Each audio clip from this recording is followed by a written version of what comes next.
All right, hello and welcome to the Forging Life podcast. My name is Trey Ryder, and today I have a special guest with me. His name is Richard Kaufman, and Richard Kaufman is known as the comeback coach.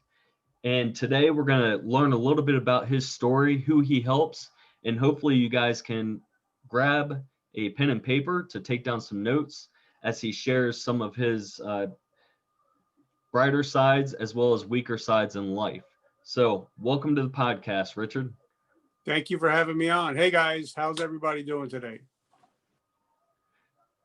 So, as yourself, I understand that you're a veteran of the military Yes, sir. and you have your own podcast. You're a husband, uh, and your podcast is Success. Your why powers your how. What exactly is that podcast? Well, it started out because I've been in the health and fitness industry for 32 years. It just started out reviewing supplements and stuff like that. But then I got I had an injury and I had to leave that field. So then I pivoted and I started interviewing veterans and entrepreneurs and finding out what their struggles were and how they got through them and how they're succeeding now. Because if you don't figure out your why, you'll never figure out your how, or else you're just going to spin your wheels. I love that. And it's so important. And a lot of people in life will go through and not really understand their why and don't push to learn about their why or how, and generally just walking around without a purpose in life. Yeah. So, from my understanding, there's a little bit of a backstory to you to get you to where you are today. Can you help explain a little bit of that for us? Well, everybody says my story is incredible. I don't think it's incredible at all. And if you ask my wife, I'm just Richard. I'm just nothing special. Um, I I'm going to give you a quick down and dirty. Came from a father left at 3 months old. Mother was addicted.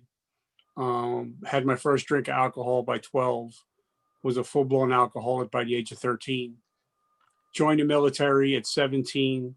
Became a drug addict and an alcoholic in the military. Got thrown out for being a drug addict and an alcoholic. Then I got in some trouble with the law, and they gave me an opportunity. If I went to 90 meetings in 90 days, I wouldn't be looking at 5 years in jail. So I went to 90 meetings in 90 days. Haven't had a drink since 1989. Got back in the military. I still was a head case. I still was a problem child. Um, at the end of September of 2001, I was due to be thrown out of the military for a second time. But now, where I'm sitting right now, I can actually overlook the Twin Towers where they stood, and because that's where I'm from. That I'm born and raised. And on that morning, I watched the towers fell, and we knew people that were in there, and something broke in me. What it was God, whatever it was. I became a broken man. I prayed to God. I said, I'm gonna call and talk to my first sergeant and company commander, ask for a fifth and sixth chance. They've heard all my BS before, but for some reason they seen a difference in me. And instead of them throwing me out of the military, they actually kept me. And I ended up doing 24 years total time, National Guard and regular Army, became Soldier of the Year, became a non-commissioned officer. Then I got hurt on duty and they medically discharged me, and I got into a very, very deep, dark depression. And I started to get help for that. And that's when my life started to turn around. But it wasn't until the morning of September 11, 2001, that my life actually really changed. That's just a quick down and dirty, but. You know, you speak of some of the struggles or some of the challenges that you've had in your life. And since we just had Veterans Day, first and foremost, I want to thank you from the bottom of my heart. As a service member myself, uh, there's certain times when we're in the military, we don't really see what we have. We don't feel as thankful as we are until we look back after we get out. So, first and foremost, thank you so much for your service and what you have done for my family and the country as well. Some of the similarities that we do have is my mom was also an alcoholic. So I did get in trouble with the law, and it was almost a go to war, go to jail kind of scenario. And that's what propelled me into the military as well. Um, I want to congratulate you because from that pivotal moment that you had in September 11th, 2001, had that not happened, how do you feel that your life would have played out? I wouldn't be here. I would be dead. Even though I wasn't drinking or drugging, I was just living an out of control lifestyle where everything was about me. And I didn't care who I hurt. I didn't care who I took advantage of. Um, but that day when I prayed to the Lord, I said, Lord, if you give me a second chance in my military career, I want to dedicate the rest of my life to helping people that can't help themselves. Because I was watching people jumping from the towers. And like I said, we knew people that were working there. And here I am, living in Myrtle Beach, enjoying my life, and not even caring that I'm in the military. And then there's these soldiers at the Pentagon dying for their country. And that's when my whole mindset changed and started to live for others instead of living for myself from that moment on. So while you were in the service, and I know one of the podcast episodes I spoke about is I did start realizing it wasn't just about me being in the military. It became about the people around us. Yeah. Would you say that during a lot of your service, it was more focused kind of internally and just on you? Oh, like everything from the moment I was born until um, I'd say 12 o'clock noon on September 11th, 2001. It was all about me. Um, and everything I did, everything I thought was about me. Even in the military, it was who I can get over on, who I can take advantage of. But after the 12 o'clock noon that day is when it's everything decided to. So I decided to change my mindset. With even in the military, I had to redo everything in the military because I got busted from E4 to E1 for like the fifth time. So I was basically having to start over again for like the fifth time, but actually really starting over this time and not just talking about it. Would you consider the thought that it was some of the people around you that thought negatively towards you and therefore you never stepped up? Or do you still feel that it was a lot of internal dialogue within yourself that you were not showing up to be the best person you could? Well, when I grew up, I was always the black sheep. I was always the wild child. I was always the one that'd say, well, you're never going to amount to anything. You're going to be just like your father. He's going to be a loser. So that's the kind of inner dialogue that I had up until, that whatever happened that moment. I know what happened, but, I know that God touched me at that moment. So powerful. And when you had that breakthrough moment with a lot of um, looking forward and understanding it wasn't necessarily about you, it was about all those people that uh, you were witnessing and the devastation that was going on around you. Was that the breakthrough moment? You say it is, but was it more because of everything that was happening of those people that you then let go of yourself and a brighter future because of others? Well, I just think it was because what happened was I'm sitting here watching the TV here, and right next to it, I have all my military gear that I'm going to have to turn in because I'm being thrown out of the military. And it all kind of just, and then I seen them pulling bodies out of the Pentagon. And I realized, wait a minute, they gave their lives. protecting this country. And here I am taking advantage and not taking, I'm not fulfilling the purpose being in the military should be, the soldier I should be. And that's how it all became real. And then when I talked to my command, they seen something different in me that day. And they said they seen it because when you're an addict or an alcoholic, you can BS anybody. You can, you're the biggest liar. And they heard all my crap before. So I've been busted so many times before. But I guess they just seen something real in me because I actually broke down and cried in front of my command. And and from that moment on is when they, they they said, we don't know how you're going to be treated when you come back, because I've already pissed off everybody. I've already missed, I've already had a field grade Article 15 for missing a move out. And, me being a Yankee from up north with an attitude problem, living in South Carolina and with the country boys, I was not liked already. So, right, so after a couple of years, I was at the bottom. Here's the bottom of the barrel. I was underneath the barrel, and I had to fight my way back up from that moment on. And that's definitely, from my perspective, a fight well worth doing. Is that what you would say as well?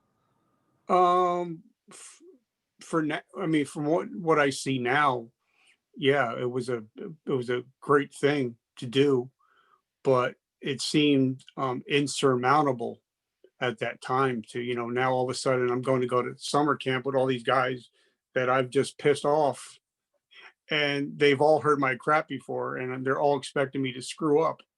So I had to change their thoughts of me, and it took me years to change their thoughts. So, fast forwarding to transferring out of the military, you start the process. You said it was 24 years. So it was a retirement, correct? No, my goal was to do 30.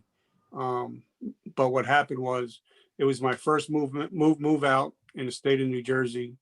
Um, you know how we're in Humvees, we wear our Kevlars.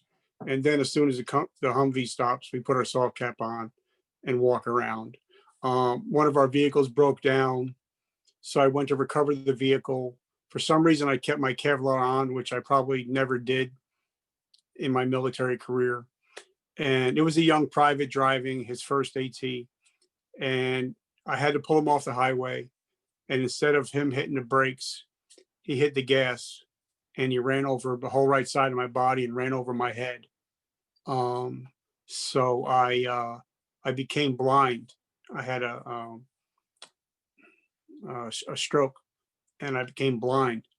And the military eventually said, you can't shoot, so we don't need you. So they medically discharged me. So not only when they medically discharged me that day, I remember the day, what happened that day. But here I am blind, and now I don't have the career that I fought so hard to come back and get again. And that's when I got into that really, really deep, dark depression where I almost ate my gun. And that's definitely a pivotal moment in anybody's life when there's something that critical that happens. And a small part of me understands. I was medically discharged as well. I was retired. And I felt a deep loss because everything I knew is now being taken away from me. And how did you overcome that? You said it's kind of spiraled you in a deep, dark time frame. What exactly occurred? How did that become a dark time, and how did you get out of it? Well, what happened was, because when I got the opportunity to stay in the military, I vowed to become the best soldier that I could ever be. So I'm the guy that would take correspondence courses. I volunteer for every single thing. And then when I became a non-commissioned officer, I actually lived the NCO creed, and I still do today. And I wanted to be the best NCO that I can be, and I wanted to, be the best leader that I can be. And then what happened was they told me, you were being discharged As of today, you would no longer be a United States soldier. And they took my ID from me, and I was just, I knew it was coming, but I didn't expect to see how I was going to feel. So I called my wife, told her what happened, and we were going down the shore. We were going to meet up, and I was going to spend the weekend with them at the, down the shore at the beach. So I'm driving in my truck, and I decided I'm going to kill myself. I'm going to, the pylons on the side of the highways that have the overpasses. I decided I'm going to do 100 miles an hour and just drive the truck into the overpass. So I hit about 100 miles an hour. The radio was on, and all of a sudden, this song called by Clint Black. It's called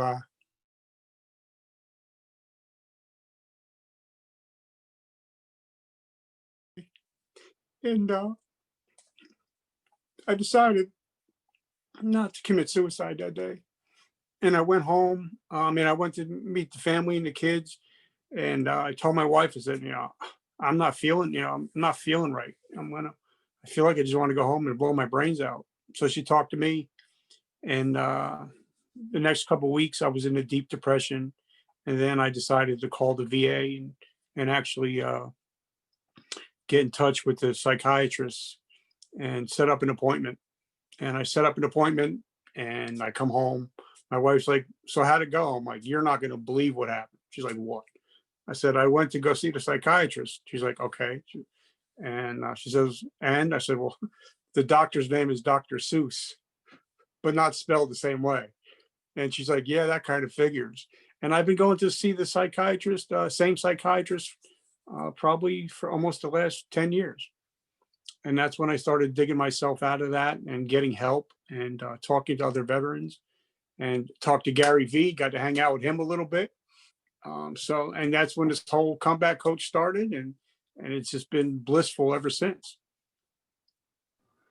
You know, I'm so thankful that you're here to be able to share your message. And So where were we at? yeah, I'm so thankful that you're here to share your story, because many of us, when I say us, whether, it's males that are out there, we have this thought process that we have to be bigger, better, more masculine. We are supposed to be the answer to the problems and be the fixer of things. And it really plays a big toll on all of our mental aspects and how we process things. Mm-hmm. And when it comes down to us and our general health, it really weighs on us. We feel that life is not how it needs to be, and the darker images start popping through our heads.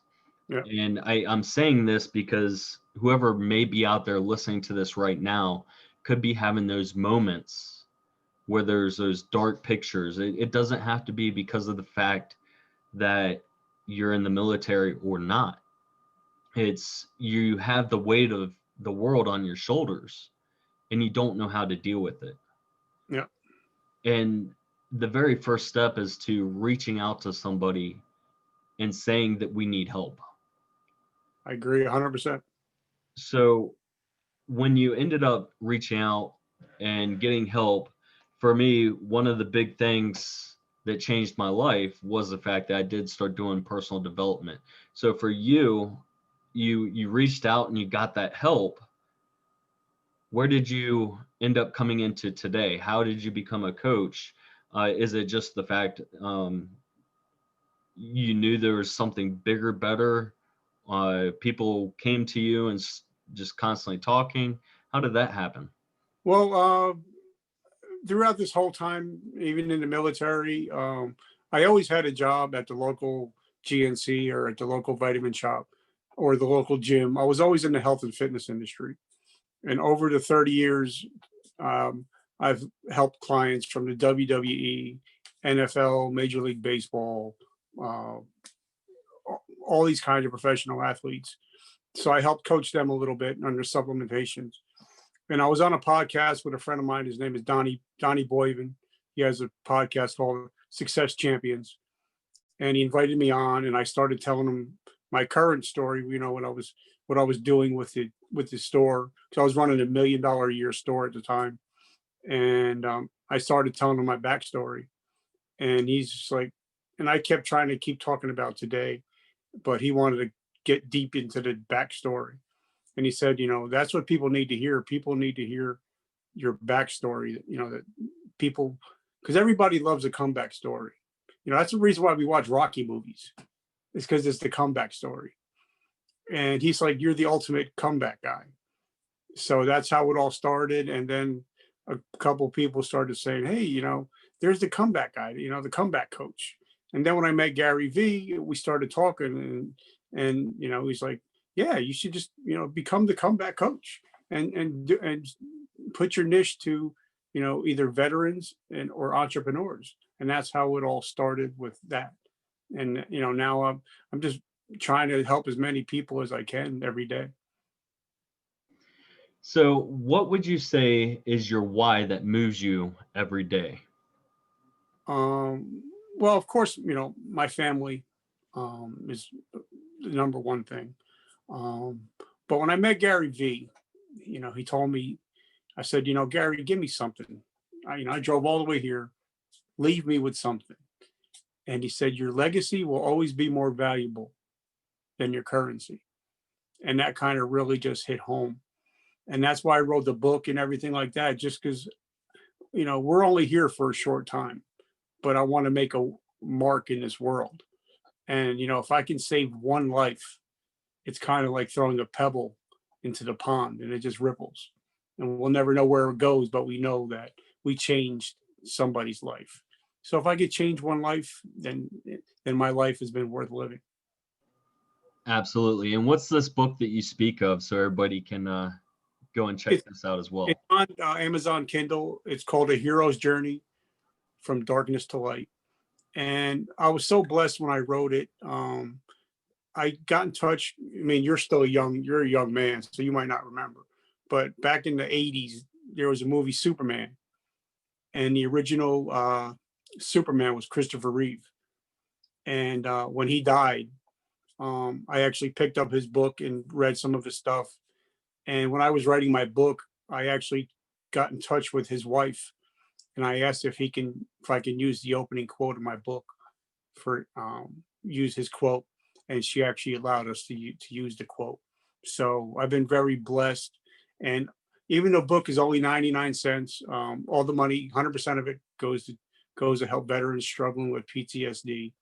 And the reason why I ask people to pick it up, because the last 2 chapters are on what suicide actually really looks like, and not what you think it looks like, and what addiction actually looks like. And those are the last 2 chapters of the book. So it's actually a teaching book also. That's definitely sounds so powerful. I look forward to actually picking it up myself. And I appreciate you sharing that out to the rest of us. Going forward, what are a few main choices that you had that had the biggest impact in making your life better? Marrying my wife was the greatest thing, because we actually dated before I joined the military. So she knew me when I was at my drunken worst. And we're married now and have 3 beautiful children. So that was probably the greatest thing that I did to up level my life. And then the second is, now I don't have any formal education. I dropped out in the 9th grade, but I've read almost 5,000 books, because I'm a reading addict. So I think, getting into personal development, reading about how different people got through their problems has really helped me a lot. And to this day, I don't watch science fiction, but if there's a biography on, I'll watch it.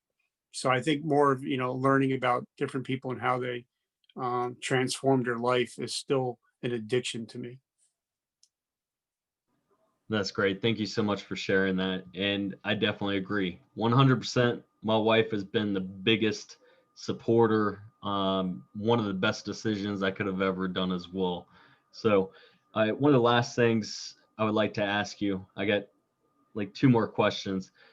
And for this podcast, Forging Life is about taking small steps every single day. When you look into a forge is taking a piece of metal and heating it up to the core and pulling it out, shaping it. You beat the crap out of it. And on the other side stands this piece of art, whatever it may be. Is there a couple nuggets of wisdom that you can share that somebody could take away and start implementing right away? Well, what helped me out was because when you reach a certain age, you really don't care what people think about you. Um, and you become self-aware. And once you become self-aware, everything changes in your life. Now, I'm not a big Grant Cardone guy, but I picked up his book 10X. And the one thing I got out of his book was from now on, the second, like, say if a person's watching this, and if you're watching this, you can never not hear this. So from this moment on, whatever happens in your life, it's your fault. Whether it's good or it's bad, everything becomes your fault. So this way, you're not blaming anybody for the things that are going wrong in your life or the things that are going right in your life. You start controlling your life and your mindset. And once you realize that everything is your fault, either good or bad, is when you become free.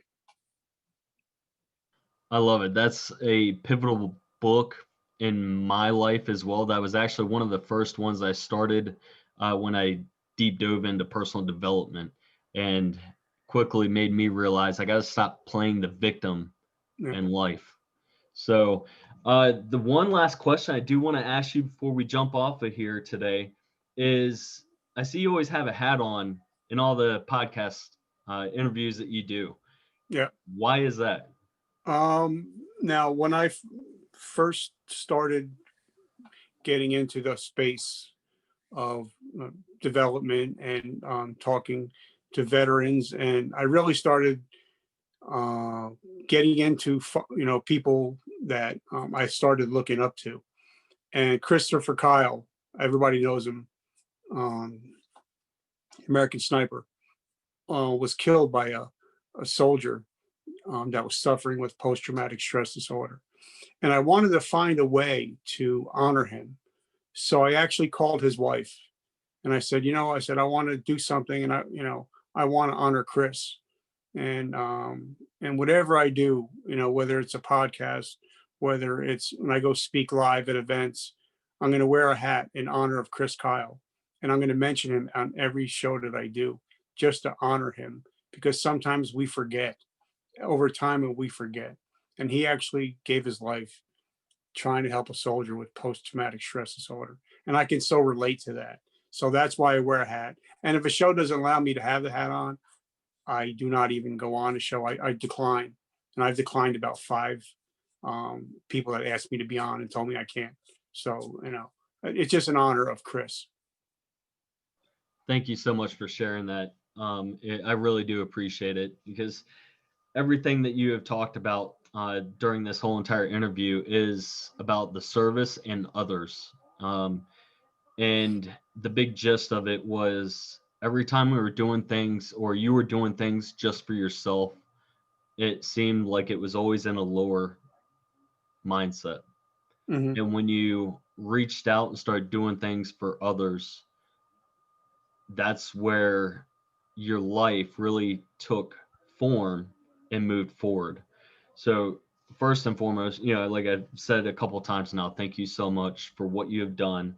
And is there a couple places that those listeners that are out there can reach out to you, or is there anything that you would like to direct them towards? If anybody wants to get in touch with me, I'm not a big self promoter. So I'd rather interview people than be interviewed. Um, they can, if they just go into their toolbar and put in hashtag the comeback coach, it'll come up on all my social media, the book, everything that I do comes up if you just use that hashtag. And the only thing I would have to say if I'm going to leave you guys with anything, I just like I said, my T-shirt just came out, and the T-shirt says, because if anybody don't know this, that the three most important words in the English language are "Today I decided," and my T-shirt says, "Today I decided not to become a statistic." So if anybody just remembers that anything in life is like you said, you can either be a victor or a victim. That's up to you. And also that, today you can make the decision whether you want to get help or not get help. Outstanding. I appreciate everything that you have shared with us today, Richard, and I look forward to many interactions moving from this point forward. And that should be it for today. I thank you once again, and we will talk to you all on the next episode.